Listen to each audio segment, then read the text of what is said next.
네, 안녕하세요. 반갑습니다. 주식과 연결의 그대에게 이정결입니다. 자, 금일은 1월 12일 현재 시각은 7시 13분 대한전선 코드번호 001440입니다. 자, 종목들을 제가 추천을 따로 해드리고 있어요. 대한전선을 추천을 해드리는 게 아니고 브리핑을 드리는 영상이니까 종목 추천은 어떻게 들어오는지 설명을 드리자면, 자, 구독을 하셔가지고 새로 고침하시면은 이 영상이 나옵니다.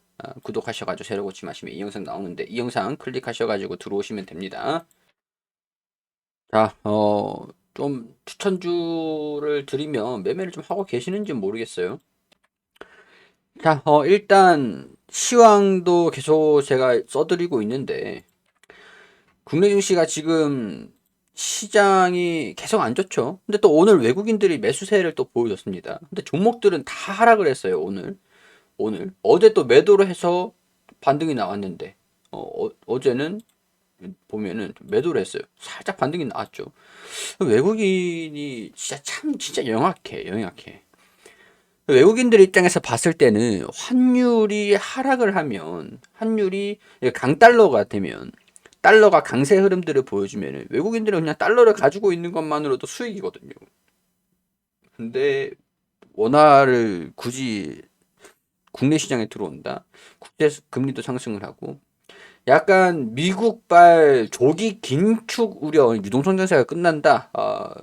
조기 긴축 우려가 지속되면서 혼조세로 마감을 했습니다. 어느 정도 예상을 하고 있었어요. 불안하다 막 그러고 있었거든요. 떨어지면은 싼 종목들 이제 찾으셔야 된다. 뭐 이런 말씀도 다른 종목들을 막 드리기도 했었고 카톡방에서도 막 그런 의견들도 말씀을 드리기도 했었는데 긴축 우려가 지속이 되면서 혼조세를 지금 보여주기 시작을 했습니다. 그렇기 때문에 긴축 발작, 어, 이 발작에 대한 좀 우려감, 그런 것들 때문에 거래 자체가 위축이 됐어요. 오늘 자체가. 거래가 거의 뭐 어제보다는 좀 증가가 됐지만은 요즘 뭐 대부분 종목들 보니까 거래되는 종목들만 거래가 되고 다른 종목들은 거의 뭐 한 20만 주, 30만 주 거래 나오면 잘 나온 거더라고요. 자, 일단은 뭐 그렇고 악재가 좀 이렇게 반영이 좀 되고 있다 보니까 좀 연준이 또 내일에 또 그 회의록이 또 있네. 청문회가 또 있네. 발언이 또 예정이 되어 있습니다. 그래서 무슨 발언을 할지 이제는 좀 무섭다라는 거죠. 무서워요. 그래서 금리를 3월에 인상을 한다라는 발언을 하면은 뭐 어느 정도 반영을 좀 시켜놨기 때문에 좀 하락을 좀 보인다라고 해도 좀 제한적이지 않겠는가 그런 생각들이 좀 들긴 해요. 자, 근데 일단 대한전선 같은 경우에서는 유상증자랑 감자랑 좀 진행을 하고 있는 상황들이 되죠. 자, 제가 이제 옵션 1, 2, 3 이렇게 말씀을 드렸었는데 옵션 1, 2, 3 간단하게 말씀드리면 제가 표를 정리를 해야 되는데 무료방 정보방 운영하면서 영상도 찍으면서 표 정리할 그 시간이 없어요. 죄송해요. 그러니까 표를 더 정리를 해야 여러분들이 저 잘 이해를 하시고 하실 거라고는 알고는 있는데 근데 제가 대신에 1대1 문의 주시는 분들한테는 상세하게 좀 얘기를 좀 드리고는 있습니다. 이해가 안 되신 부분들을 질문을 주시면 그 댓글로 남겨주시면 댓글도 좀 달아드리고 하니까 옵션 1, 2, 3 있습니다. 옵션 1은 신주 인수권을 추가적으로 더 받는 거예요. 받는 거. 그러니까 권리락일이죠. 권리락일의 거래 정지 기간이니까 권리락일 전에 거래 정지일 전에 21일이에요. 21일에 조금 내가 10주를 갖고 있다라고 가정하고 1, 2, 3 말씀드릴게요. 10주를 더 사.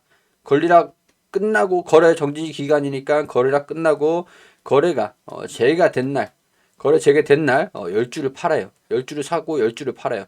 그러면 신주수권을 더 받아요. 10주에 대한 부분들을 받을 거를 20주에 대한 부분들을 신주수권을 받아요. 자, 그렇기 때문에 이거를 나중에 유상증자를 참여를 해도 돼. 참여를 해도 되고 신주수권을 조금 절반 정도를 따로 매도를 해도 돼요. 근데 이거는 좀 사실 솔직하게 말씀드리면은 절반 매도를 한다고 해서 얼마나 티가 나겠습니까? 그죠? 그러니까 유상증자를 참여를 해가지고 유상증자 가격이 제일 싸거든 일단은 유상증자 가격이 할인율이 들어가기 때문에 제일 싸긴 싸요.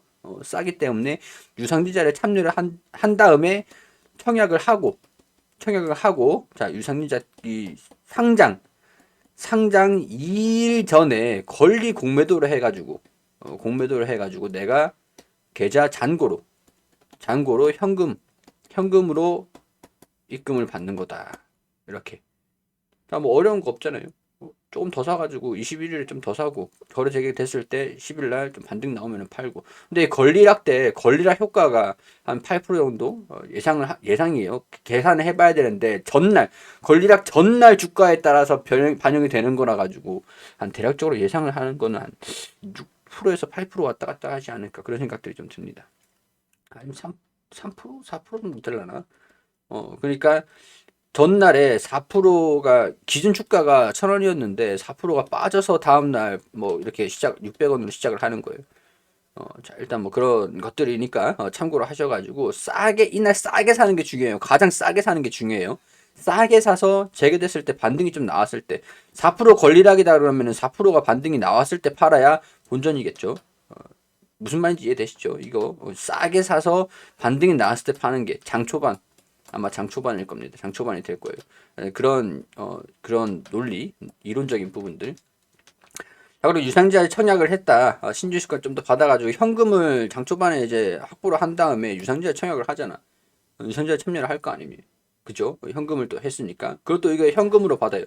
그러면 나중에 현금이 어느 정도 생겼으니까 이거를 상장 이후에 주가가 출렁출렁 거리는 걸 보고 여기서 뚫어줬네. 그러면은 추가 매수해서 평균 단가를 여긴데 여기를 낮춰야지. 그럼 여기 왔을 때 현금 확보 이런 식으로 전략을 가는 겁니다. 이게 옵션 1이에요. 옵션 1. 현금 확보를 최우선으로 좀 공격적으로 대응을 잡는 거예요. 공격적으로. 자, 옵션 2 같은 경우에서는 신주 인수권을 받아요. 받은 다음에 신주 인수권을 파는 거예요. 파는 거. 이건 유상증자를 안 하겠다. 안 하겠다. 옵션 3. 자, 옵션 3 같은 경우에서는 신주 인수권 그냥 그대로 가져가다가 신주 인수권을 받아요. 그대로 가지고 있으면 21일까지 그냥 갖고 있으면 신주 인수권 배당 나오거든요. 그럼 이제 유상증자를 청약을 해요. 청약을 하고 유상증자 청약을 주식으로 받든가 아니면 현금으로 권리 공매도에서 현금으로 받든가 이거는 각자 선택하는 거고. 자, 현금으로 했으면 또 이제 기존에 가지고 있는 구주가 있으니까. 자, 이렇게 청약을 하게 되면은 청약을 하는 주식은 새로운 주식이라 그래서 신주라 그래요. 신주. 자, 그러면은 신주로 평균 단가를 낮아지는 것. 이런 것들을 좀 기대를 해볼 수 있는 상황들이 되겠죠. 근데 신주가 발생이 되면은 1주당 순이익이 좀 시작이 되기 때문에 이런 부분들로 주가가 오버행 이슈들이 좀 계속 있어서 주가가 좀 출렁출렁 거리긴 합니다.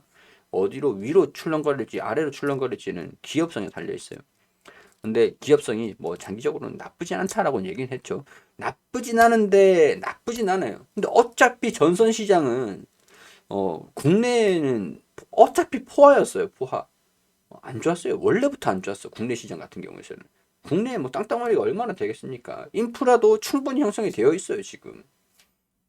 미국 같은 나라에서는 이제 미국이랑 뭐 다른 나라 유럽 같은 경우에는 인프라 노후화가 좀 심해가지고 좀 해야 되는 상황들이긴 하지만 국내 같은 경우에는 현대화가 워낙 잘 되어 있기 때문에 인프라에 대한 부분들은 현대화가 잘 돼 있어서 어느 정도 포화 상황이긴 합니다.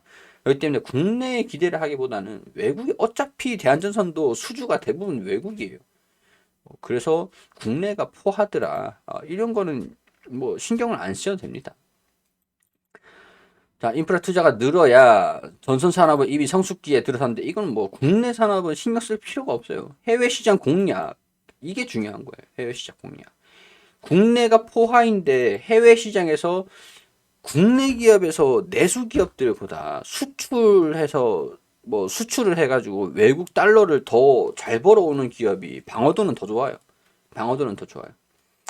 자, 하여튼 뭐 이런 것들 어제 설명드렸으니까 보시고 지금 뭐 대한전선 같은 경우에서는 대체 잔고가 좀 이제 줄어들고 있는 상황들이다. 21일에 한 10일 정도가 남았는데 지금 잔고가 좀 줄어들고 있다라고 하는 것 보니까 뭔가 유상증자에 참여를 하려거나 그런 생각들이 좀 들기도 합니다. 에너지 환경 분야 신사업 확장 추진할 것이다. 유상증자를 하는 돈을 가지고 이런 것들 활용을 하겠다라고 얘기를 한 거죠. 2020년부터 추진해온 해저 케이블 임해 공장 건설, 광 케이블 시장 진입, 케이블 산업, 미국 중동 지역의 글로벌 생산 기지 확장, 현지화는 모색, 재무구조를 안정화하고 이게 제일 중요하죠. 이게 제일 중요해요. 수주가 암만 많아도 재무구조가 계속 이제 더럽게 되어 있으면은 힘들어요. 몸이 무겁단 말이죠. 근데 시총도 크잖아요. 시총이 작은 것도 아니고 큰 상황들인데 재무구조까지 더럽다.